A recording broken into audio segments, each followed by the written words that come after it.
Buckle up, because it's going to be a long ride. It's going to be a wild ride. Nobody cares, but we're going to tell you anyways. This is Popcorn Chats.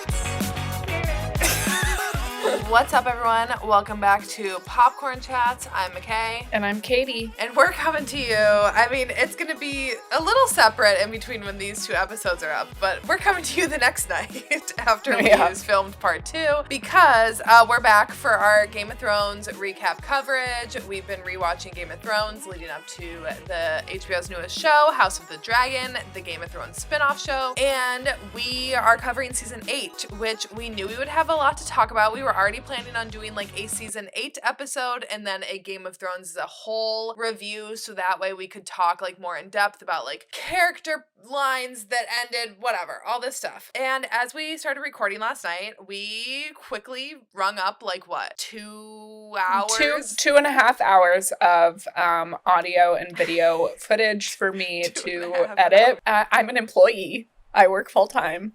And I also have 2 part-time jobs. So I can't. I couldn't do it. We needed to stop. Yeah, we're both busy. You can check out part 1 for the first 3 episodes and for our standout scene, all that stuff. But we're going to be covering episode 4, 5, and 6 in this episode. Mm-hmm. We're starting with the episode, The Last of the Starks. We finished last night's episode / last week's episode. Whenever you guys are listening to this, we finished the Long Night episode last night. And now we're on to The Last of the Starks. We are opening up after the Battle of Winterfell, and we have all of our fallen soldiers on pyres. First of all, they cleaned up quickly. But second, they just jump right into the emotional punch of it because we get Dany saying goodbye to Ser Jorah and Sansa saying goodbye to Theon. Those two, I think, hit the hardest. Like, obviously, Lyanna Mormont and Ed, we lost both of them as well. But I think Jorah and Theon were the two most emotional punch packing. Yeah, and they had Sam lighting Ed's pyre. They had Jon lighting Lyanna Mormont's pyre. They had Dany lighting Ser Jorah's and Sansa lighting Theon. So it's like that emotional punch on top of losing these people, having the people that are kind of like closest to them and feeling that loss the most being the ones to like have to light them on fire. Were they lighting them on fire because they were going to turn into White Walkers or just because that's like the thing that people in the North do? No, I think it's just what they do, isn't it? You can't. Well, I don't know. I mean, they could have buried them in the crypt, but I feel like there's so many different gods and like religious beliefs that everyone has. So I don't know. I feel like they just came together and did that. So are White Walkers like canceled then? Like, are they not a thing anymore? Like, can you not become one anymore? I don't think so, because the Night King is the one who turned them all, and he's gone. Right. I get confused because of, like, Walking Dead. It's very similar to, like, Walking Dead. I think I kind of just accidentally apply the rules of Walking Dead to Game of Thrones. To this. And that's not correct. But I do really like that they took the time to burn the bodies at the beginning of this episode, because they could have just gone and been like, okay, we gotta keep it moving here. Like, we already know that these people died, but it really, I feel like, kind of closes that whole chapter that has been the fight against the army of the dead and the White Walkers and the Night King, and just like paid respect to those characters. Yeah, it just rounded it out nicely to end it in this episode and then move on to the next task at hand, which is the Iron Throne. I was definitely emo when Sansa pinned the wolf brooch onto Theon. We kind of talked about that last episode, but also I was emotional when Jon said that they were the shields that guarded the realms of men, because that's like a Night's Watch thing, and that obviously like means a lot to him and he holds a lot of respect in those words. But the fact that he like used it at this funeral for these people, like they stepped up when others didn't. Westeros is safe and the world didn't end because of them. And then like moving forward, we see that people don't even understand that or like know what happened up in Winterfell. So I just love that moment when he says that. And the funeral, it's rough, but I have to say, thank God the people who lived. Mm-hmm. I'm sad about Jorah and Theon, as you said, but looking at the people who survived, like if Brienne would have passed, that would not have been okay with me. I think I wouldn't have been okay with Dany, Jon, Sansa, Arya, Brienne, and Tyrion. Well, and Grey Worm, just because I fucking love him. Yeah. I feel like those ones I would really not have liked if they would have died in that battle. I think it would have been interesting if Grey Worm went down. I mean, R.I.P. to your character, kind of, though, because they kind of bought you. Okay, this line of Bran's just annoys me. When he says, when him and I think he's talking to Tyrion? I don't remember who he's talking to. And then he says, I don't really want anymore. But then 2 episodes later, he's gonna take the whole ass 7 kingdoms. Yeah. I mean, they do say, like, somebody who doesn't want it should be on the throne. I don't know. I don't like that Bran becomes king. I'm with you. I 100% agree. I just think he's a flop. Like, he's not interesting. You know, the whole thing, like, him becoming king could be cool if he was a cool character, but he's not. He's the least dynamic character on that show. He's literally Bran the Broken. What a flop of a name. And that's kind of mean. Like, why are they calling him that? That's not very nice. Low-key botched. Gendry in this, when he is all hung up on Arya, he is so cute. And when Dany makes him a lord, I cannot... Okay, love that. And then love that he immediately runs out to propose to Arya because, like, in his mind, I totally see where he's coming from. He's, like, riding this high and thinking, like, oh my god, I'm gonna go find her and I'm gonna ask her to be a lady because, like, who doesn't want to be a lady? But it's like, you don't know your audience, dude. I would love to party with Tormund and play drinking games with Pod, Brienne, Tyrion, and Jaime. Once again, it's kind of like, we talked about this, where would you spend your last night before the long night? We both answered that we would spend it with them, and I would also spend my partying after the long night with that squad. I forgot that, see, this is what I meant last episode when I just lumped everything together, because I kind of thought that Brianna and Jaime slept together before the long night, and like this whole partying sequence took place before the long night, but I like that they're like actually getting fucked up and drunk afterwards, because that makes more sense. Why would you get drunk before a battle unless you like weren't fighting in it like Tyrion? I think it would have been really cool if they were all getting fucked up after the long night and then Cersei like came and they all had to be like, oh shit, we gotta fight again. She rode in on elephants. Yeah, to the north. She finally got her elephant. One last thing about like Gendry quick, I just think it's interesting, that full circle moment that he always has kind of called her my lady and always treated her as like a lady of Winterfell and whatever, and she has always told him like, that's not me, and up until the point where he's like asking her to be the lady of whatever place he was given by Dany, and she's like, that's not me, it never has been, and you just haven't been listening. But I also feel like she loves him a lot, and it's cute the way that they end things. I feel like it's a really good way to wrap up that character that they kind of brought in for the last little bit here. And I don't know, it's interesting too how we see Dany kind of giving Gendry that land because she doesn't want him to like challenge her for a claim to the throne or anything like that. But I do feel like if she would have lived and Gendry would have like had that land down the line, if he has like power and if he's a lord, he could be like, wait a fucking second, I should be on the throne, and then like raise an army. So I don't think she thought that through very well, but it's kind of like the beginning seed of Dany being like, just me, I'm the only ruler. And there was no way she was gonna leave Jon alive. Like, there's no fucking way. Leaving the North too, like letting the North be independent. That would have also never been really happened. Yeah. I do love when they're all celebrating and Tormund says, "What kind of person rides on a dragon other than a madman or a king?" and says that to like in support of Jon. And that line hits so much different the second time around because we're sitting there and look at the 2 people who rode the dragons in that battle, a king and a madman, one on the other, but you're not thinking about them like, oh my god, separately. Dude, I did not even think about that. That's crazy. I love that you picked that up. Isn't that wild? It's like, once again, Tormund dropping facts. Yeah. Like, why can't ladies be knights? And I love this scene, particularly for Dany. And again, like, I think this is where they've already been tapping into the Dany going to go to the dark side for episodes now, but I think you really see it in this scene. You once again, like, you're watching and I could like feel Dany's insecurities when she's looking around after the battle and she's seeing all of these groups celebrating, talking, even like her hand, Tyrion is off with his brother, off with his friends, and everyone else has these close relationships and bonds, and she's just lost Jorah, Tyrion's with his brother, Jon is with the men of the Night's Watch, Sansa has her people, like everyone has has them, and she's very much alone in that moment and in that celebration. I think just again reinforcing we talked about in part 1 about how Dani came over there thinking that everyone was just going to like automatically accept her when she severely underestimated the histories and the connections that people have to other people that are not her. Like, I do miss Missandei and Grey Worm in that moment. I think it was very purposeful that they chose not to have them there, because they definitely could have been there. Like, they could have had those two in that scene and like hanging out with her, but they didn't. And I think that just goes to show more of Dani's like isolation that she's feeling this season that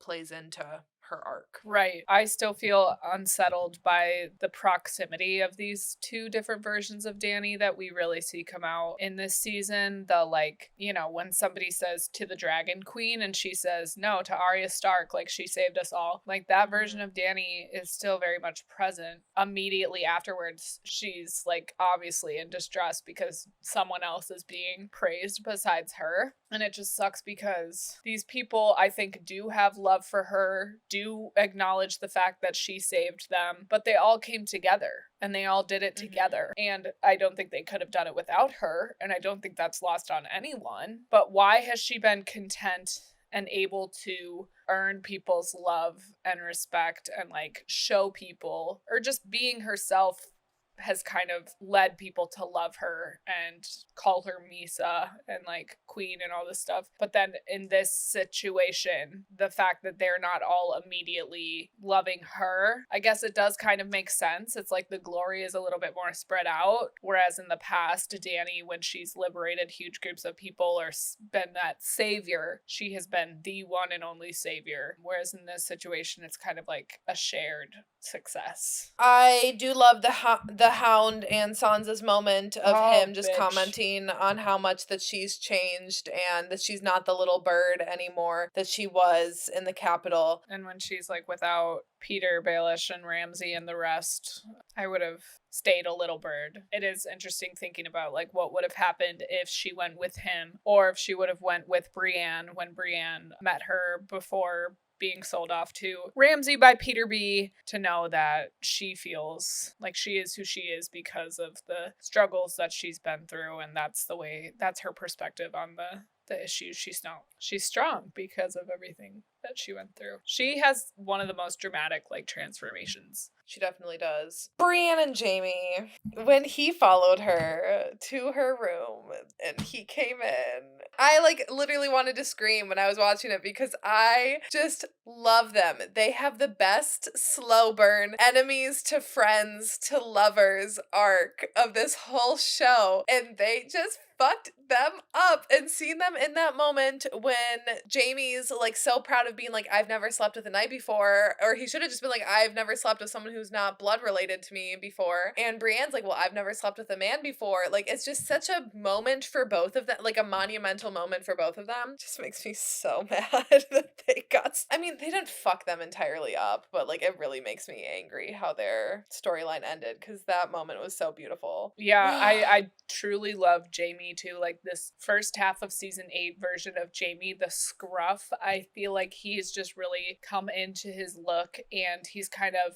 done away with like the Lannister pomp and circumstance. I don't know if that's the right way to say that, but he's just kind of himself now, a little bit more rugged. Obviously, I love both of them like taking each other's shirts off. It's cute. They're having the best after party.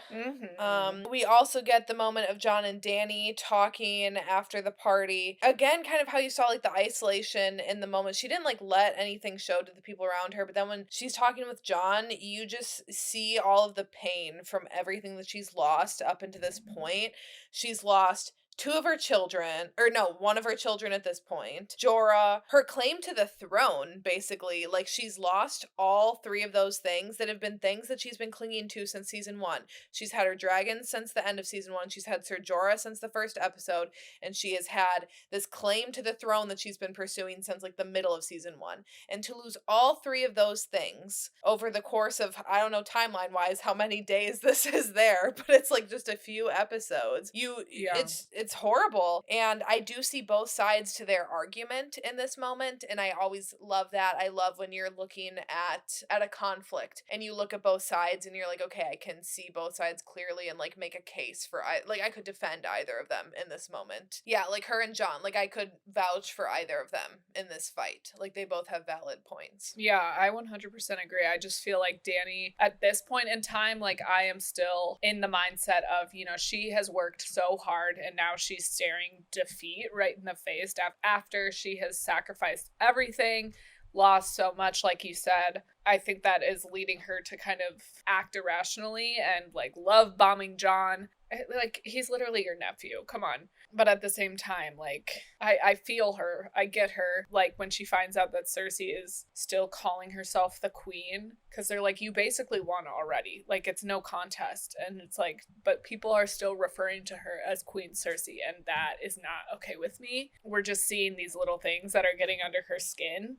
And it's like, you can't be hung up on that. You gotta just keep pushing forward. Following that, I do love, we've said before how much we love seeing all the Stark children together, and I love seeing them have that little meeting out by the one tree that Bran likes to sit by. And when Bran says it's John's choice, why did I think that had a double meaning to it? Was it like him, if he wanted to tell them, and there was like something else to that? And honestly, dumb of John. Like, I get why he told them, but honestly, like, kind of dumb. Literally on his part, because it's like, you really think that Sansa was gonna keep her mouth shut? Like, I'm glad that he didn't keep it from them, but if you're looking at it just from like a logical perspective, like that was not a logical decision, that was like an emotional decision. Yeah, certainly. And it doesn't even come down to what's right and wrong, because John always does what's right, even if it is super detrimental to literally everyone involved. But it's not even right and wrong, it's just like, keep your fucking mouth shut. Like, you don't have to tell, but it's his thing to tell, like it is. I think that's kind of what Bran meant. Like, it's your choice to acknowledge this truth that you do have a claim to the throne, or you continue to do what you're doing. I think that was kind of Bran's moment of like, I'm behind you, bro. Like, whatever you want to do. Seeing John say goodbye to Sam and Gilly and Tormund, especially like Sam, just his first ally, his first friend, that was a cute little goodbye. And like, then I forgot that he reunites with Tormund. So like, honestly, his goodbye with Tormund, now looking back, like isn't as emotional. I mean, I get it, because they didn't want us to know that he would be going to the Night's Watch, but right, like that is kind of like wasted. Yeah, waste of time for sure. I do also really like Arya and the Hound riding off out of Winterfell together, and they both just kind of have this unfinished business. That little nod to not only Arya's list, but I think the Hound's list. Like, he's always had a list too, and there's only been one name on it the entire time. I just thought that moment was really cool and special that they kind of ride out together. And I think it's cute, like what you were saying about Sam and Gilly and how they're gonna name their new kid after John. If it's a boy. That was cute. I hate that he's gonna leave his puppy, the direwolf Ghost. I know. I could never. Know. Glad that he gets reunited with him later, but yeah, no, I could never. I will never leave you. You hear that, Miss Renren? Okay, so Varys and Tyrion talking on the boat ride over. Varys has been a small player, I'd say, later in the show. Would you agree? I feel like he had a big presence early on, but in these past few seasons, he's been a very, like, understated character. I would agree with that. I think he just played a very major role when it comes to, like, getting Tyrion and Dany together. But yeah, understated. Absolutely. And I just liked seeing them talk and strategize again, because they are two of like the smartest people on this show and probably the most like strategic people. And I find their conversations titillating when they arrive in King's Landing, or when they're getting over there. Seeing Rhaegal once again get shot out of the sky and killed. The arrow through the neck, the crying, Drogon's crying, like Dany's face is so heartbreaking. And I just love these dragons more than I love some of the the people on this show. And I think one, it's because dragons are fucking cool, and I have just will always like be drawn to the dragons and fantasy things. But this second part of it is that that's Dany's second child to lose in a very small amount of time. And third, I just don't like seeing any sort of animal violence, even if it is CGI, and that was very sad. But also, genuine question, why didn't she Dracarys them when she had the, like, she was like staring down Euron. Why didn't she Dracarys him? I mean, I know for story purposes, they're like, oh, we can't kill him yet, but like realistically, she could have just Dracarys'd him right there. Yeah, you're so right. I don't know. I hate the dragon catapult. It makes me so sad. She's for sure snapping. She lost Jorah, now dragging her child number 2, and then Missandei. Missandei's death, I honestly think is probably my least favorite out of the whole show. I understand the purpose of it. They needed another thing, especially for Grey Worm too. I think like her death not only sealed Dany's fate into madness, but sealed Grey Worm's fate into ruthlessness when it came to that battle. The thing that like, so I understand it from a storyteller's perspective, but I hate as like a fan and watching it and like loving this character so much and how far she's come is to know that she was born basically in chains and that she died in chains. Like that pisses me off because it's like, so then it doesn't matter how much you did over the course of your lifetime because you're just gonna die the same way that you started, like right back at the beginning, not in control of your fate, a captive, a slave. Like I hate that. I hate what it does to Dany. I hate what it does to Grey Worm. I hate that whole situation, and justice for Missandei. Yeah, ugh. Absolutely 100% agree. This is really the part of the show and this season where I'm just like watching helplessly. Please make it stop. I'm starting to get really afraid. It's like that TikTok audio that's like, Chrissy, wake up. I don't like this. I don't like this. That's how I feel this entire time because we're hearing that in order for her to get to Cersei, she's going to have to kill a bunch of innocent people. I don't like that. I also don't really understand that because dragons can literally fly over the innocent people and just burn down the castle. We'll get into it. Varys is a G. He's trying, to convince her not to become what she has always sought to destroy, but then he's going behind her back and saying shit like her life has convinced her she was sent here to save us all. And it's like, bitch, you have convinced her of that too. Like, you thought that too. And I don't think she's convinced of that. She's just like trying to do it. Absolutely. I think she is convinced of that though. I think she does like fully believe that like this, I think she's full on in this. I think she has no doubts anymore. I think she threw every single doubt that she ever had about herself out of the window in like season 5. Yeah. And since then, I think she's been like, this is what I'm supposed to do. And I think that's why, like we talked about in part 1, how it's like she thinks that everyone was like awaiting her return and like that this was her destiny to fulfill. And I truly think that she believes that as well. But I don't think that's all her own doing. I think she's been told by people around her, like, you're amazing. Yeah, and she's believed it, which she should. She is amazing. Yeah, and she's liberated all of these people and has saved all these people against all odds. Upsetting, but I agree with what you're saying. It's like, how can you not think that you were like sent to save the world when you have like magic happening where you're walking into flames? You come out with 3 dragons. I'm pretty sure Tyrion says that at one point. And I do feel like people kind of just gave up on her. Like Varys kind of gave up on her super quickly. It's just such a quick turn. That's what I'm always going to come back to is like, it's so drastic so quickly. And maybe drastic isn't even the right word. Like, I agree. It's always been there, whatever. It's just so fast and upsetting. Wait, so what do you mean when you say that it's always been there, but then it's so fast? That she, has been a little bit ruthless, and I don't know what other word to describe it as is like ruthlessness has kind of always been there, where she's crucifying the masters in season 3. I can acknowledge that, taking the Iron Throne, whatever it takes, whatever the cost. But this version that we're seeing of her in the last 3 episodes of the last season, it's still very dramatic to me. And I do feel like she makes up her mind very early on to, like, burn them all. It's almost like she wants to burn all the innocent people in King's Landing. Like, when they say, oh, they're gonna be in your way, so you'll have to, like, kill innocent people in order to get to Cersei. It seems like she makes up her mind in that moment to do that. And that's where I struggle. It's like, why? I think it's a point that she's making to Cersei and to other people. They can't use innocent people against her as a weapon. Like, that if they ever try to do that again, that, like, I'll make an example out of Cersei right now and the people of King's Landing. I don't think that logic is right by any means, but that's where, like, I'm thinking that might be where she would be coming from, because if she's known as being like this liberator and always protecting innocence, and Cersei knows that, and Dany has tried to reason with Cersei, and she knows that she's not going to get anywhere doing that, and so I think for Cersei, she's like, oh, well, if I do this, then that'll keep the Dragon Queen away, or, like, she won't do that, she won't cross that line, and I think Dany's fed up. I think she's had it with waiting, she's had it with the people around her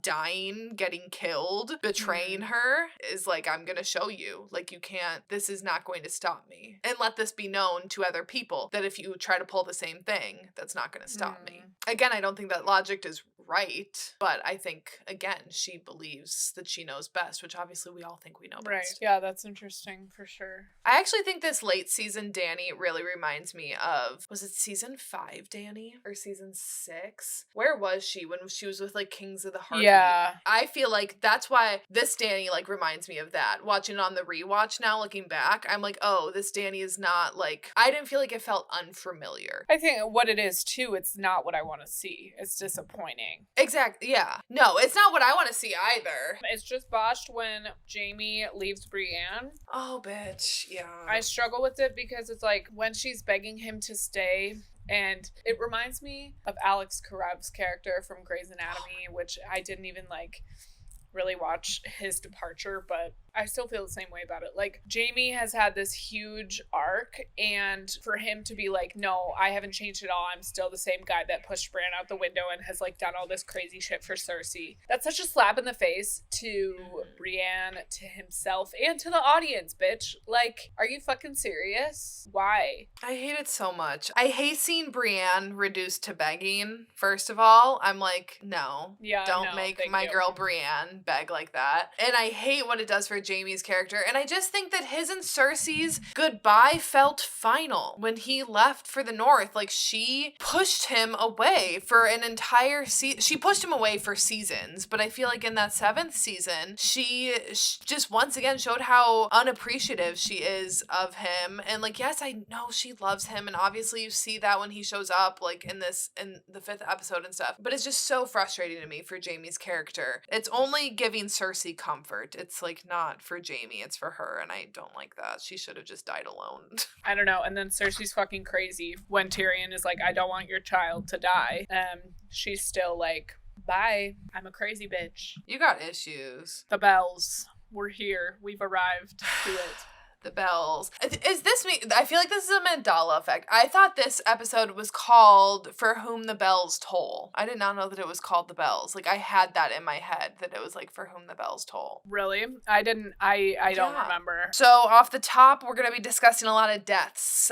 This is the second biggest death toll of the season, besides the Long Night episode. We got Varys, Euron, Qyburn, the Mountain and the Hound, and Jaime and Cersei all going out in this episode. We're going to have lots of fun deaths to talk about. We just got, I feel like, the last tick in Dany's madness in this episode, which was Tyrion's betrayal right on the heels of her child being literally shot out of the sky right in front of her, and her best friend being beheaded right in front of her. And obviously that was on the heels of Jorah dying in her arms and her being alone while everyone around her has allies. Tyrion, I love you. I really do, but yikes.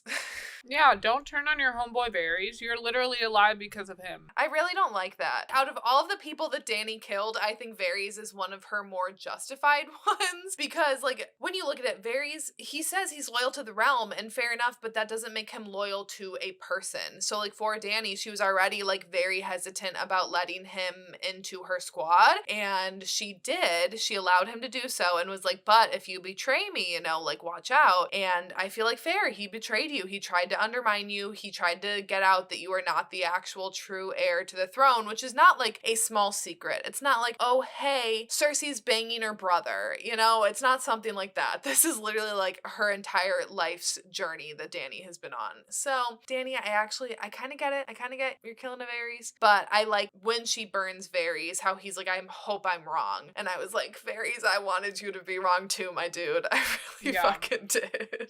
I just have in my notes. That's your auntie. Because Shelby said that. We were watching it and like they were making out or something. Or he was like, he was like talking about how pretty and sexy she is or whatever. And Shelby was like, that's your auntie. See, why do I just like block that out of my brain when I'm watching? I'm just gonna pretend that they're not related because right. Why couldn't they have been related in some like is there a way that they could have been in love and also like having equal claims to the throne somehow? I feel like I don't know, maybe not. I feel like could they not have been like second cousins or like at least something a little bit farther removed than literally aunt and nephew, you know? I could have bought into like some second cousin bullshit. The aunt and nephew is just, you know, I'm not gonna like root for that. Also, I feel like Dany has been smart this entire time. Like this decision making in this episode and in the final half of this season is so botched. Like she is very clever and intelligent, and I think it does make sense because there's so much going on. She might not be thinking clearly. She's lost her closest advisors. I mean, in order for all of what they chose to do with Dany's character to work, Jorah had to die, Missandei had to die. Like, it makes sense, obviously, but it just sucks. Like, if there's anyone left to rule over her by the time she burns them all, they'll revolt against her just like she would. You know, she helped the oppressed revolt. Like, she is so smart. And it's like, girly, why? That's why it's just so disappointing. It's like, I've seen you be way better than this, so why are you doing this? I agree. And again, like, I don't like watching it. I do think from the writer's perspective that they're like, oh, well, clearly people are going to see that she's not thinking clearly because she's lost all these people. There's been all this chaos and she's really like never been as down bad as she is in this point because she like truly is pretty much alone and is now having her only goal threatened. But you're right in saying that like she's made better decisions than that. And then you could argue like, well, she doesn't have like a sounding board of like trustful advisors. But again, it all comes down to being like, I can argue that it makes sense, but at the same time, I can't argue that I like it. So, like, if it sounds like I'm trying to, like, defend the writers or, like, the storyline as a whole, it's not because I like it. It's because, like, I do think I understand what they were going for, and I don't think it's out of nowhere, but that doesn't mean that I like it. I think I can justify the route, like the storytelling route that they took and the way that the story went. Like, it's not like it doesn't make sense. I can't justify why they chose to do it that way. Like, point blank, period. By the end of this show, like the final moments of this show, and we'll get into this more, but like all I'm feeling is just devastation, heartache, disappointment, frustration. Cersei and Jaime reunite, and it's like, what am I supposed to feel in this moment? Am I supposed to be like, aw, because I'm not, because they're literally twins. I think it's like poetic that they came into this world together and they left this world together. Like they said, the things you do for love, like you throw all logic aside for love. I don't know. But yeah, like what reaction do you want? I mean, I still cried watching them die together, but like, was I happy that I was crying about it? No. Like, it's not satisfying. I love how you just keep going back to that, like, did I get it? Yeah. Did I like it? No. No. Tyrion and Jaime's goodbye, that had me tearing up. because I really loved their relationship. They were, like, Jaime was always kind of like the one Lannister that ever showed Tyrion an ounce of respect and love towards. And again, then just seeing that and seeing, again, how fully alone Tyrion is by the end of this as well. Like, Tyrion has lost everything by the end of the season. I mean, Dany's lost a lot. Tyrion's lost a lot too. Everyone's lost something, which is, it makes sense for war. I did want to see how you felt about something, because I feel like you've said before that even though it's super cool that Arya kills the Night King, you have thought that it should have been Jon. Is that correct? Don't get me wrong, I would never take it back that Arya kills him. Yeah. I love Arya, clearly. Named my daughter after her. But I do think that has been like Jon's storyline since season 1, has been like the Night King and the White Walkers. So I do get why some people are like, why wasn't Jon the one to kill him? Right. And he's like making his way to the Night King the entire battle. Like, if not having him be the one to kill the Night King, at least let them duke it out. Like, let them fight a little bit, and then maybe Arya comes in at the end. But the reason why I'm asking you this now and not during the Long Night episode is because we have this moment where Arya and the Hound are just kind of showing up to kill Cersei and the Mountain. And in my mind, I feel like it would have been cool if Jon would have been the one to kill the Night King and Arya would have been the one to kill Cersei. And I just think it would have made a way more sense, because Cersei has been on Arya's list since she even had a list. Like, she's been the number one name on the list. And I think that would have been very poetic. And for Arya to like go all that way to kill the queen, like, she's been trying to make her way to Cersei for so long now to kill her, you know, longer than Dany even has been like after Cersei. Dany has just been after the throne. Arya has always been after Cersei. For her to just like stop and leave when the Hound told her to go, I don't buy that. And that's just me. Yeah, I would have loved to have seen Jon kill the Night King, Arya kill Cersei, and if you want to have Jaime show back up, fucking fine. Have Jaime show back up and realize that it was too late for for him to like save Cersei, and I don't know what Jaime does. Who knows? Whatever. But I do think that would have been so satisfying to see Arya get that kill. Like, and it was an amazing kill for her to get the Night King. Love that moment. Right, very obviously iconic. But I would have loved to have seen her kill Cersei. I do buy her turning around in that moment, because I think she's seen how miserable like the Hound is in his life, and when he says like, you don't want to end up like me. And I think now that Arya has Jon, she has Sansa back, she has Bran back, she has more of a sense of family back that she never knew that she had until the 7th season. I think now she has something to live for, where before she was kind of like, I don't really care if I die as long as I get my I think she was living like a much more Hound lifestyle, where now she has something to live for. So I do think she sees in that moment, and like she trusts him like above a lot of other people. But I do get what you're saying of like, she's so close, so like she's really gonna turn around right there. But I think when it was like, you could get your revenge but you're gonna die, she was like, well, I'm not ready to die today. Like, I just fucking killed the Night King. You think I'm gonna die now? I definitely, that makes a lot of sense what you just said about having something to live for now. I wish that things would have been rearranged in some type of way. Maybe she kills the Night King too, but I think it would have been really neat if she does walk away when the Hound tells her to, and she then comes in with the kind of same sneak attack that she does with the Night King when like the Mountain has the Hound like pinned up at a point of no return, and she does the same move. Like, we could have that satisfying moment for her to kill the Mountain or like maim him in a way for maybe the Hound to like give her one final look and then like plunge him over the edge. I think that would have been a big, heated, emotionally impactful moment. And then it's just Cersei and Arya, and Arya just gets to beat the shit out of her. I would have loved to have seen that. She would have made it painful. Curb stomp her ass.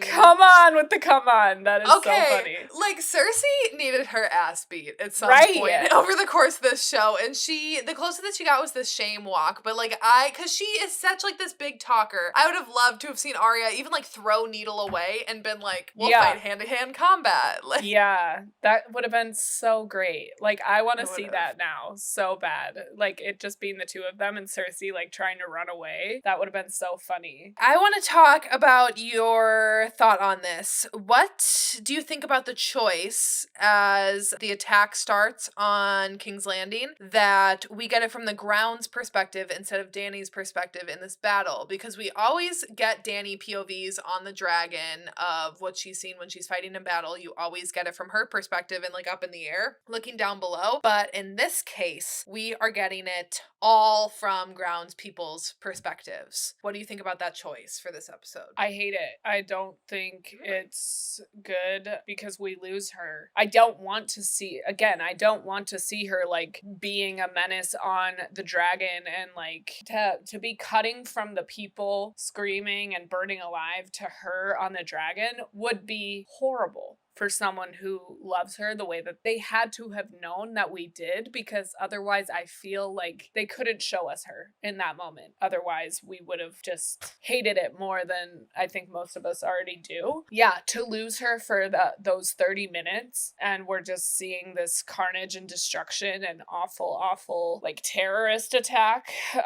It hurts. It's heartbreaking. And just all along, everyone has said that they worried about this Targaryen girl and she's a foreigner and what does she know? You know, the Targaryens are crazy, they're mad. The Dothraki are these like savages and they don't care about anybody. And this whole show has kind of been about disproving that and being like, no, Dothraki can be gentle and kind and Targaryen women can rule and rule really well. Just because someone is not from where you are, that doesn't mean that they can't do great and amazing things. And that doesn't mean that we can't all come together and defeat the true enemy and make a better world. All the haters were right all along. To see the Dothraki running through and like cutting children down and wreaking havoc on this city, and the Unsullied just being these like machine like trained killers with no feeling whatsoever. Like we've seen someone as hard and cold and damaged as Grey Worm come out the other side of that and prove everyone wrong just for this to happen. It fucking sucks. Period. I don't support this choice whatsoever. Yeah, I don't support the overall choice of how the story goes, but I do love the grounds perspective that we get in this episode. They made the choice that they made, and I like the cinematic choice then that they made on top of that for this episode, because we have always seen the triumph of Dany and the dragons. We always get this amazing music. We always see like her and Drogon burning rows and soldiers and just like eliminating armies left and right, and we see that and we're always like, hell yeah, this is awesome. But we've missed out on the destruction of it, and they are amazing at destruction, and now we're seeing it like firsthand, and you don't see the true chaos and despair when you're following Dany in the air. You only see that by being on the ground, and I love that then we are not with Dany in this episode, and that we do just get to see the wreckage that she can cause, and that she has been causing, that we've been like cheering this whole time because it's been like bad people that she's been burning, but now we're seeing just that wreckage on innocent people, and you see like the true scope of that. I'm not saying I commend the direction that they took it, but I do think that they did it well in this episode with the direction that they took it. Right, yeah. I am glad that cinematically like we get to see the ground perspective. And yeah, that's just the thing. It is epic when the dragons are swooping in and burning all of the army of the dead, or it's epic when, you know, they burn the slaver who doesn't know that Dany speaks Valyrian. Like, I don't appreciate the like gotcha kind of thing that it feels like they're trying to do. And when Tyrion is talking to Jon later on and just being like, we cheered her on for it, and it's like, yeah, we did, because you don't have a show if we're not cheering this bitch on. What the fuck are you talking about? What have we been doing this whole decade of our lives, basically, that was devoted to this show? I say our lives. I wasn't watching this show in real time, but I feel for people who were, because it's like, fuck you. What the fuck does that even mean? The like, well, we just cheered her on. It's like, it feels like that documentary the like Don't Fuck with Cats documentary where the lady's like, and are you complicit for watching this whole documentary? It's like, I thought that's what you wanted me to do when you made this documentary. Did you not want people to fucking watch it? It just kind of feels like shame on you for rooting for Danny this whole time. I don't appreciate that. Interesting. I don't feel that, but I can get how you could see that. Yeah, I'm personally offended and victimized. I take things You've very been personally victimized. I'm a sensitive bitch. This is the dumbest note ever, but I just wrote that dragons are so fucking cool because I love when Drogon lands on that building right before, when they're like waiting for the surrender, and he lands on the building. They haven't really burned anything yet. It's just been like the threat of it, and the city is like fallen, you know, he hasn't gone on his rampage yet, but he lands on that building and he just roars, and I'm like, dragons are just the fucking coolest. Mm-hmm. I would want to be a Targaryen. I mean, I would want to be a Stark, but you know what? I'd want to be like Jon. Yeah. Half Stark, half Targaryen. That's the best of both worlds. Truly. He gets a fucking wolf and a dragon. Come on now. The bells that the episode are talking about. The silence of the surrender across King's Landing is so loud. And I remember like when I was watching this episode live, like I so distinctly remember watching this episode and like holding my breath the first time and being like what's she gonna do? And then when you pan to her face and you watch her in that moment, you see like every loss flashing through her eyes, every single struggle that she has ever been through, all of these reasons that have just had her teetering on the edge of madness. And obviously they chose for her to go to tip over that edge, but I would have loved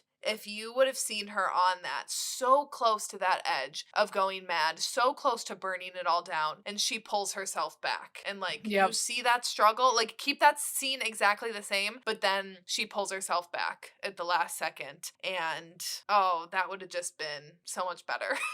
Honestly. Even if they did like a Twilight Breaking Dawn style, like we see what might have happened, like maybe Bran gets some ability to like show the future for just like 1 second. I don't know. If you really wanted to like show the dark capabilities of Dany, like you could have done that. But yeah, I don't know. I think also Cersei is hearing people screaming, ring the bells, ring the bells. Everyone can hear that. Dany has to be hearing that. She has to be seeing these innocent people. Again, I don't buy that she sees and hears these innocent people pleading with Cersei to ring the bells. And why does she think that Cersei is gonna like feel any type of way about these people burning? Like she's just as bad as Cersei at that point, if not worse. And it's incredibly upsetting. And then like when the bells toll and everyone's kind of relief, and I agree with you, it would have been cool to see her pull back. Like, how are we supposed to feel? How are we supposed to feel, genuinely, when we're seeing all this, like, carnage and wreckage? Why would you want your audience to feel that way?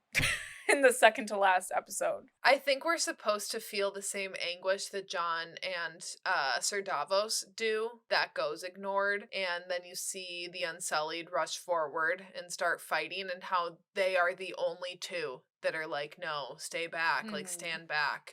Once they come to that realization, like this is going to be an absolute bloodbath. I think that's what you're supposed to feel alongside of them. But again, like you said, like you're gonna do that to your audience. And here's the thing, I absolutely love villains. I always root for villains, but I truly don't think that Dany was never supposed to be a villain. And I think that's in this episode where you're seeing this destruction. Like, okay, this is gonna sound bad, but like in Revenge of the Sith, when Anakin goes on his little rampage, I'm kind of like, you know what? He has his reasons. I buy into it because he's supposed to be a villain, but Dany's not supposed to be a villain. I know they make her out to be one in the end, but just all along what we've seen from her character, she's supposed to be a hero. So then to see her take this villainous turn, part of me is like, I don't hate it because I do like seeing villains and I think it makes sense for what she's been through and I understand what they were going for with her character. But on the other hand, it's not who we wanted her to be, and I don't think who she she was like ever supposed to be. And like you like seeing her finally get like some revenge for everything that has happened to her over the course of these past few episodes and all the loss that she's had. But like, who is she getting revenge on? I think she's just getting her anger out and like her like pain out on everyone. She's taking it out on everyone. Yeah, I don't like it either, but I think that's what she's doing. Yeah, I agree. And I truly think that seeing her destroy the one thing that she's always sought to protect, which are innocence, like this is, even though she doesn't die in this episode, I think this is like the death of her character arc. Mm-hmm. And Katie, I want to ask you, because for me, I mean, never in one single episode could she have been redeemed, but if this would have been a full season, like 10 episodes, by episode 10, I think I could have bought into her redemption, depending on how they wrote it. I do really think that she could have still done this. She could have burned King's Landing all the way to the ground, and I still think that I could have been drawn back to her side. They had time in the last season. But after this act, like, do you think that there was ever any chance that she could have been redeemed? I don't think so. I don't think there's any coming back from what she did in my eyes. I don't think she would have been able to come back, which is again another reason why it's like, why would you do this? It not only taints her character and all these scenes that we have been talking about this entire rewatch, and just like it just taints everything, and it taints all the people that like supported her too, in my opinion. I don't think there's any coming back from what she has done, especially with the POV of seeing the anguish and distress that she caused. I don't know. I know I'm kind of fucked up that I like very villainous characters and I can forgive a lot, so. I love villainous characters too, and I think where her and Anakin obviously differ a lot, but I think you're expecting his descent into the Darth Vader that we knew previously before we got to know Anakin's character, whereas we're seeing Dani become something that we don't recognize and that we never wanted her to be, never expected her to be, always rooted for her not to be. And it turns out she is not only just like every other botched tyrant that has been in power on this show, you know, from Ramsay to Joffrey to Cersei to even Robert Baratheon, just all these people who are ruling who don't deserve it. She is not only just like them, she is potentially worse. It's because she went crazy. Like, I don't know. It's upsetting. I can't stress that enough. I just don't like it, and I never will. I don't think it was the right decision. I don't think it was the right decision either, but I also will vouch for Dani that I do not think that she is worse than, for sure, Ramsay and even Joffrey, because I don't think Dani's getting any enjoyment out of what she's doing. Obviously, we don't see her perspective in this, but we do see when she's having that moment of deliberation during the bells, and I truly think that she is, like, in another headspace in that moment, where, like, Joffrey and Ramsay got off on like killing people and like happy about causing people pain, where I don't think Dani was up there like having a fun time. So I think Ramsay and Joffrey are just like sick fucks, where I think that Dani, I don't think she got like enjoyment out of what she did. I could be wrong. Yeah, I mean, we don't know because we didn't see her reaction. We only see her bloodlust that she still has, even after she caused all that destruction. She wants even more with her speech to the Unsullied and the Dothraki at the end. Yeah. Inferring from that and just everything we're getting from this episode, that's why I'm saying what I'm saying. I like how we get a lot of Arya on the ground and seeing her reaction to everything that's going on. And I like it being intercut with her and the Hound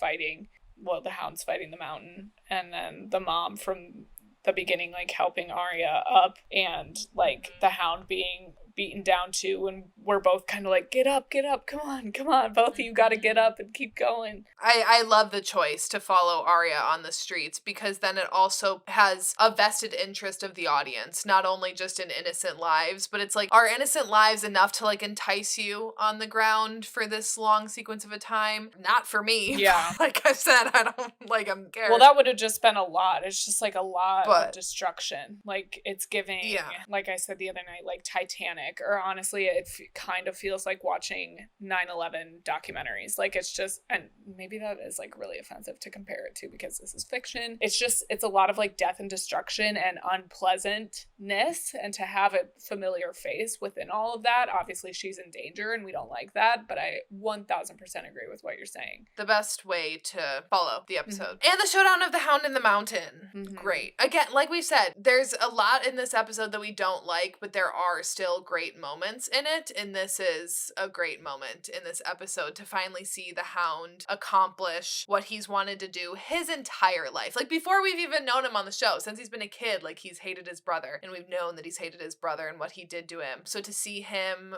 finally fulfill his lifelong journey, basically, and to face his biggest fear in order to do that, which we've seen like multiple times throughout the show, thought it was a really well done death. Yeah, I agree. I love his death. I think it's one of the best on the show for sure. Last thing that I have to say about this episode, my Catholic upbringing is not something that I would say is like a positive in my life, but it does kind of help me out when I'm like analyzing stories and films and stuff, because people reference the Bible a lot in writing because it's like the cool thing to do, even though the Bible is fucked up. But anyways, at the end of this episode, when Arya sees the white horse, I remembered like, oh yeah, in Revelations there's like this thing about death riding a white horse at the end of the world. Revelations is the book about the end of the world and Jesus coming back and everything. It's like a super scary part of the Bible. I would read it and have like existential crises when I was a kid, because it's basically like hell comes to earth and whatever. It's horrible. But yeah, Revelation 6, it says, "And I looked, and behold, a pale horse, and his name that sat on him was Death, and hell followed him." And I just think that's so cool. Like, Arya representing death. I feel like she represents death this entire season, this entire show. I mean, so I just really loved that imagery there, that she's death riding the pale white horse through this like deathly scape. Okay, I'm so glad that you knew that, because I was gonna ask you, what do you think of that final shot with the horse? Because I was like, what the fuck is this? We kind of already talked about it, about how we don't like that Jaime went back to Cersei.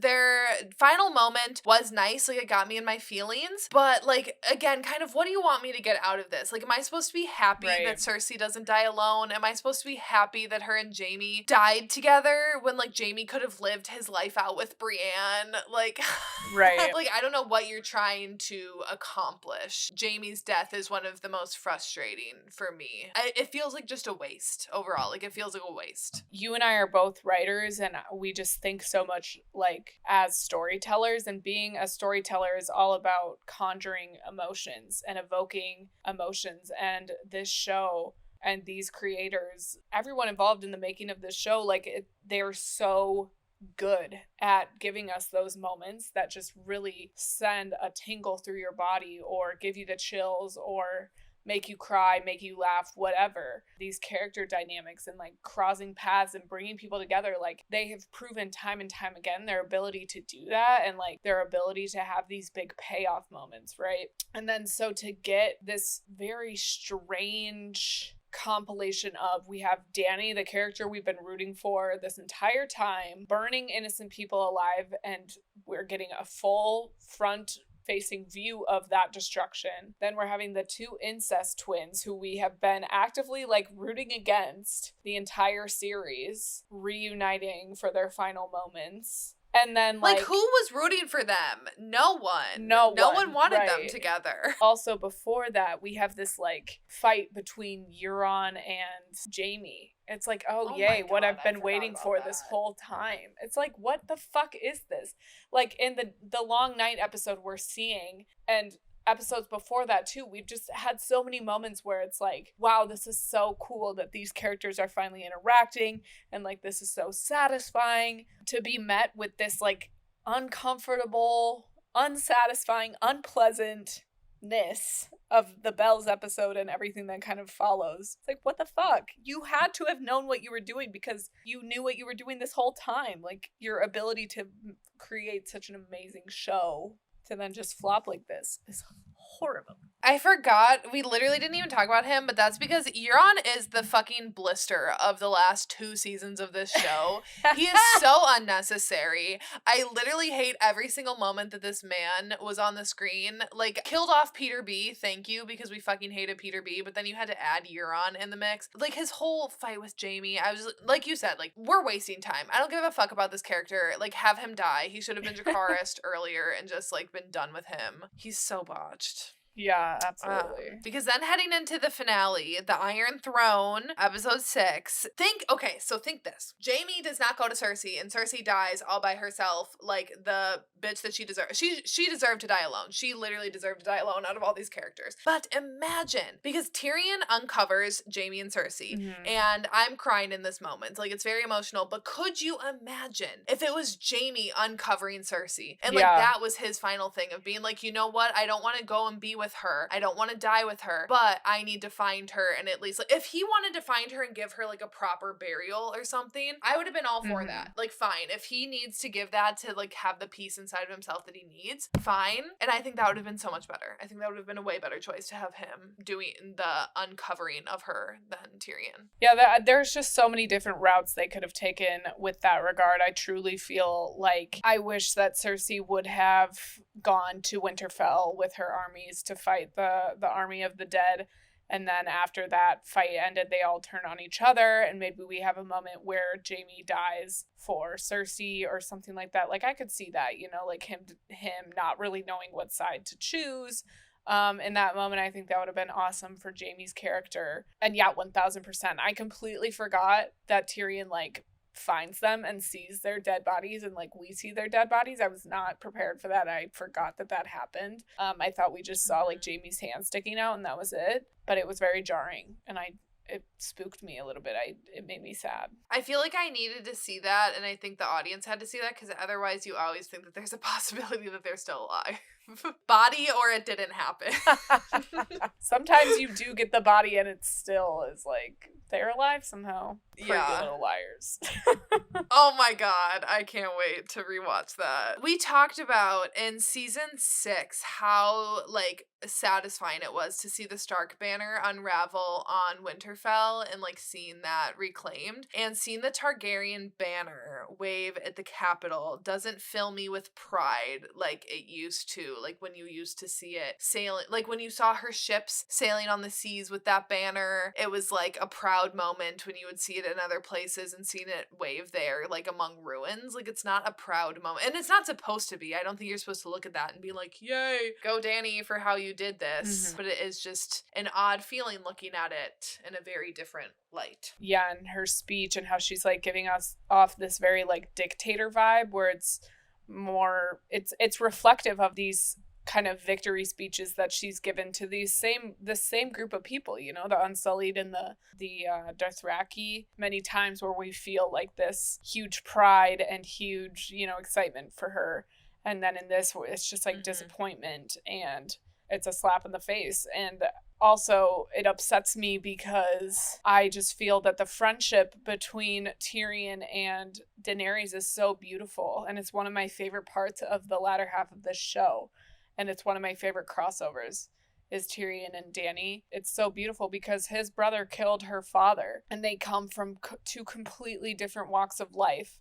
And they've both come from like insurmountable odds. They've like overcome so many things to get to one another, and like the way that they support each other is so beautiful. And for it to end on this sour note as it does, it's sad to me, the way he throws the hand of the queen pin off the side. Like, I don't know why you would want to do that, because you created this amazing moment when she gives him the hand of the queen pin, and it just sucks, dude. Are you saying you don't know why the writers would want to do that, or Tyrion would want to do why that? The writers would want to do that. Yeah, I agree. The shot, truly one of the best shots of this whole show, is the shot of Dany with Drogon's wings behind her. Yeah. Chills. Yeah. Beautiful. That's amazing. Immaculate. Dany Dany does give some of the best speeches, and even though this is like a much different vibe, like we're looking at it from a different vibe, still, like Emilia Clarke, you're incredible. And I do love the moment that while she's speaking and while she's saying like, we will not stop here, you know, whatever, and Tyrion and Jon, like you see it hit them both at the same time of kind of being like, what have we done? And like, who have we helped to the top?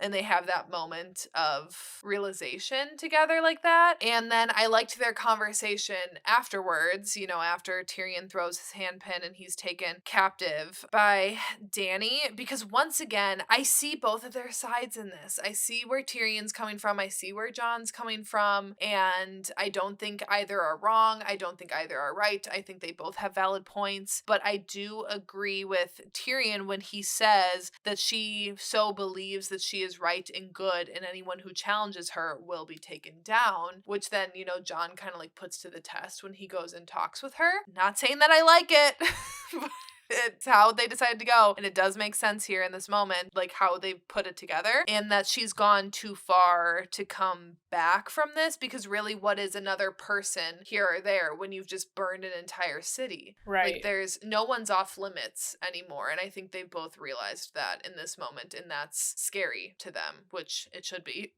I really also love the like lone choral voice singing while she approaches the Iron Throne with the snow. Like the snow has come to King's Landing, and it's just such a good choice with the theme song being heard in the actual episode. I love that moment of her touching the throne. I don't know how you're gonna feel about this, but I feel upset by the fact that Dany is still a hero, in my opinion, and we saw her be a hero many times in this show. And I think Jon is a hero as well, and we've seen him be a hero many times in this show. But he, I feel like, ends the series as the hero, and Dany ends it as the villain, and that just does not sit well with me. This is a show that is just, it's about very strong, badass women.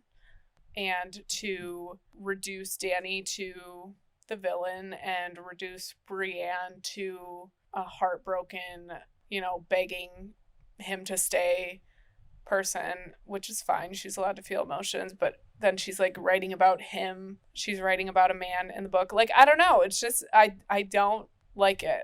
Brienne is kind of different, and we can get more into that because I like how she does have like a love story in this, and that's not what I'm mad about at all. They're both heroic, but I feel like Jon ends the series as the hero. Yeah, no, I don't disagree with that at all. I do like their conversation, obviously, and I would like to know what you think. I genuinely think when Jon walked into that room, he was undecided in what he was going to do. Obviously, you know that the writers had plans of what he was going to do, but Jon Snow's character in that moment, he walked into that room not knowing what he was going to do. And you could see it in his eyes when she's talking and he's asking questions and she's answering in the way that we don't want her to. Like, and he doesn't want her to be answering this way. And when they're talking about like, and when she says like, well, they don't get to choose. That's like, we the get moment to choose, and like that's us. And you can just see, like you can just see him like begging her, like silently begging her to be like, please stop what you're saying right now, like, because he does not want to do this. And I do think that that's where it's like, yeah, obviously Jon comes out at the end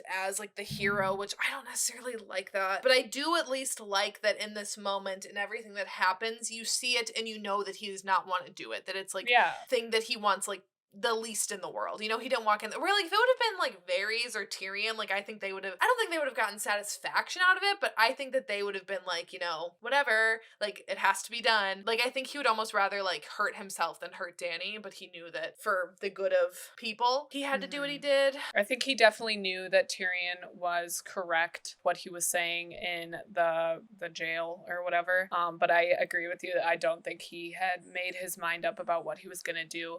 I think the only thing he made his mind up about was that he was going to look for any reason at all that she could give him to keep her alive. And yeah, I think that moment where she was like, they don't get to choose, that was the final straw where it was like, God damn it, Danny. And I don't know about you when you first watched this, but I remember going into this season as soon as, like, we had learned about John's lineage at the end of season 7 and heading into the 8th season, the one thing that I, like, had dead set in my mind that I was like, John and Danny are not both living. Like, I was 100% sure that one of them was going to die. I didn't see a way that they would both be living by the end of the season. And obviously I was right on that. I wouldn't have liked either outcome. I fucking hate that she dies. I would have hated if he died, unless if he died, like, in a really heroic way, but still, like, I wouldn't have wanted to see either of those characters, but I feel like they kind of set it up with no way out. How were they ever going to end up together? Which I do kind of want to talk about in the next episode, right. like, what we think they could have done. But truly, I think what was the saddest part of that whole sequence was Drogon. Bitch, once again, these dragons just have my whole heart and soul. So Drogon crying over his mother. Him nudging and, like, her. when he sees... Fucking stop. I can't. So unwell. And when he turned and burned the throne, I was like, you go. Because this poor baby has truly lost everything. He's a dragon. Like, what is he gonna do? He doesn't have friends. He's lost both his brothers. He's lost his mom. Like, this poor baby has lost literally everything in his life. And I love that we ended with that throne getting melted. Because that throne has taken so much from every single character in this show. Like, it truly has robbed every single person. And to see Drogon in that moment be like, you know what, fuck this, we're melting it. I love that decision. Yeah, and his little talons. It reminds me of Katniss being pulled up and catching fire. It's so sad to see her, like, her character, like, just to see her dead. I think truly out of all the characters on screen to see dead, like, just their lifeless form, like, hers is the hardest to see. To just see, like, arguably the most beloved character on this show dead and then carried off like that. Right. Yes. And of course, Daddy Davos, the voice of fucking reason since day one, has to be the one to get all these little bitches in line and being like, listen up here, people. Like, we need to actually do something productive with our time. Yeah, I love how Sam is like, maybe we should try democracy. And it's like, what the fuck? This fucking botched ass bitch, the uncle from fucking whatever the fuck season 3, when he's like, this is my moment, bitch. It's happening. Sansa, you better put that man in his place. Thank you for your work. Like, that's so embarrassing. It is. What did you think was gonna happen, sir? The confidence. Again, the white man confidence. Where did you get that? Where have you been? Period. Were you at the long night? Who are you? What's your first name? No one knows. I'd vote for the titty sucker over you. He kind of glowed up. He did glow up. Good for him. Yes. Just an absolute serve. I love that moment. And Sansa says so much with so little in that moment too. Like, just the way that, even just the way she looks at him. She's sitting down and he's standing up and she still looks down upon him. Like, that's queen behavior. Now, the Bran the Broken speech. Tyrion, do so much better. Do so much better than this. I fucking hate this stupid ass speech. I hate Bran. I hate that he's king. It's just... It's so botched. 1000% botched. I don't feel any sense of like, yay, Bran, or like, oh my god, this is so cool, this is amazing. It's too on the nose when he's like, stories are what unite us all. It's like, yeah, alright. We fucking know. Like, this show united us all until you fucking ruined it! Also, their whole idea of, like, having the lords and ladies be the ones to choose the king, like, whenever they need a new one, I don't know. That's gonna get corrupt real fast. I don't know how, I don't know when, but I think that would be interesting to see down the line if they ever bring things back, which I definitely think they could, because they left a lot of stuff open-ended. No way that that's ending up well. But yeah, like, did the writers want us to be like, oh my god, Bran? Like, what did you want from us in that moment? Like, if you wanted us to be like that, make Bran better. Which you totally could have. Make him this all-knowing being. Make that make sense,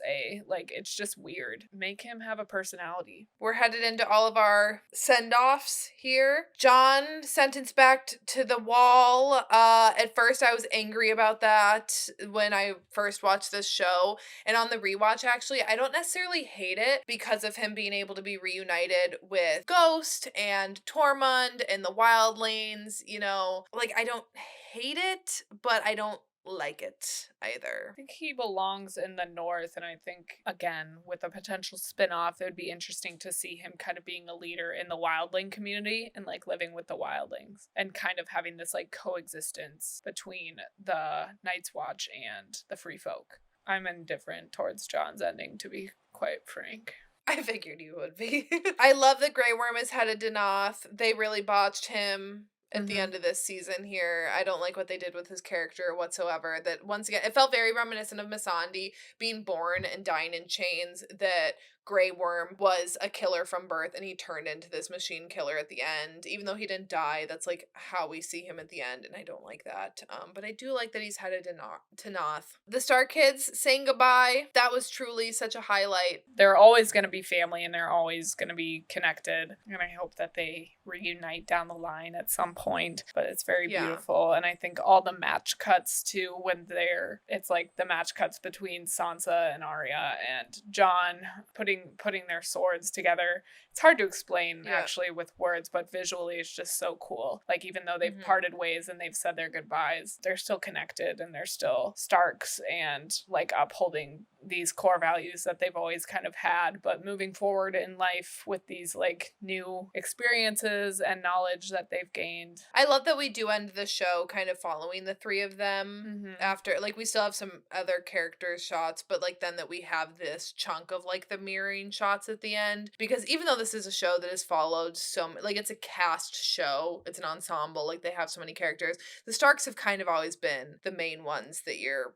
following. Brienne, I know that you're too humble, but you really should have written in that. I actually like that she filled out Jaime's history. I do think that it was honorable. I liked that she wrote down all of his accomplishments, because truly Jaime did accomplish a lot over the show, but I just wish, so we could have kept that exactly the same, but I really wish that she would have wrote, like, that he knighted the first ever woman knight of the Seven Kingdoms. Yeah, just that little bit. Just add that in there. I would have been so happy. I love Sam becoming Grand Maester, what he always wanted, and I do love that whole table of Tyrion, Brienne, Ser Davos, Sam, and Bronn.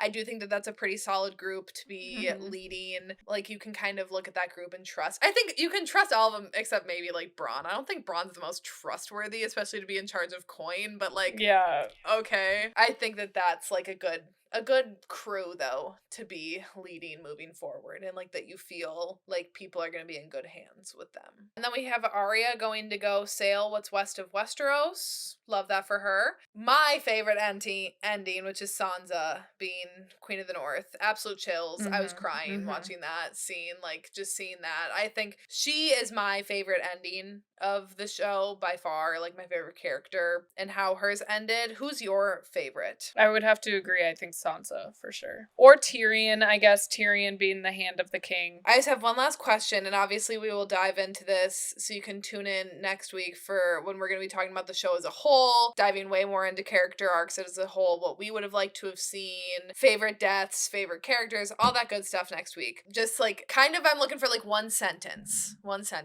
Do you think this season ruined the entirety of the show? No. Do you think that it did? No, I don't either. Yeah, this is an I stand by what we said the last time we recorded. Like, this is an objectively good show, and the reason why this is a little bit disappointing, the way that things ended, is because of how great of a show it was and how great these characters are. I stand by the fact that, like, the decision to end it the way that they did was the wrong decision. It was still written brilliantly. It was still the same amazing writing. At the end of the day, Game of Thrones is one of the best shows ever made. But yeah, I think obviously people have very strong opinions about this show, but I think that ultimately that is a good thing. Like, obviously, people have strong opinions because they cared about it so much and because they loved it so much.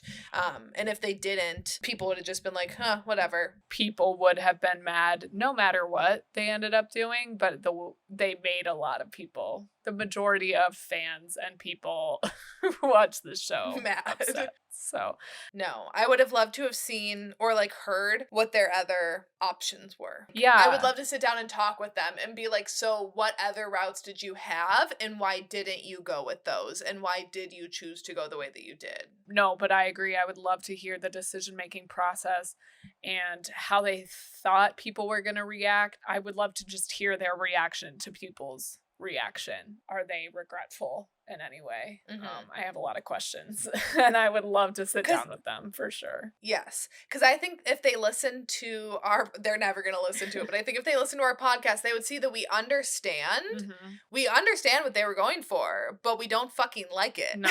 And like, then it's like, you can't use that logic in our argument, because it's like, you and I both can say like, oh yeah, we get why you did this. We get how you did these ticks, these signs, whatever. Uh-huh. But overall, did you expect us to then be like, oh yeah, that's awesome? I would pay so much money to have been a fly on the wall when the cast all got their scripts and all saw what happened. Like, read those group chats between them. Because you just know that some of them had to be so pissed. Yeah. Like, I would love, like, Emilia Clarke, it's like, I would love to have known her reaction to reading that. And what were people like, yo, wait, are we sure about this? Like, I wonder if there was any, I'm sure there was, but I don't know. Yeah, I'm very curious and we'll probably never know, but. I'd love like a tell-all of like Emilia Clarke, Sophie Turner, Maisie Williams, Peter Dinklage, Kit Harington.